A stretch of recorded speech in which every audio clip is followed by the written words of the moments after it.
Hi guys, আজকে সারাদিনে পুরা বৃষ্টি। এই যে আকাশে দেখো পুরা মেঘ, এখনো বৃষ্টি হতেছে। তো বৃষ্টির মধ্যে ভাবলাম কিবা একটা খাওয়া যায়। তো আমি আর এই যে মনোজে ভাবলাম যে মুড়ি মাখা খাবো। তো মুড়ি মাখার লাগে লাগবো প্রথমে চানা চানা আনবার লাগে এখন যাইতেছি দোকানে। তো আপনারা দেখতে থাকুন ব্লগটা।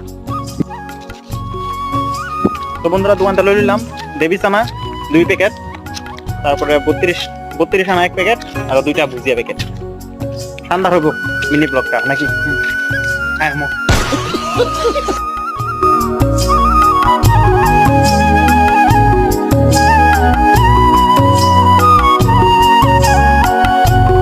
ফাইনালি আমাদের মুড়ি মাখা কমপ্লিট।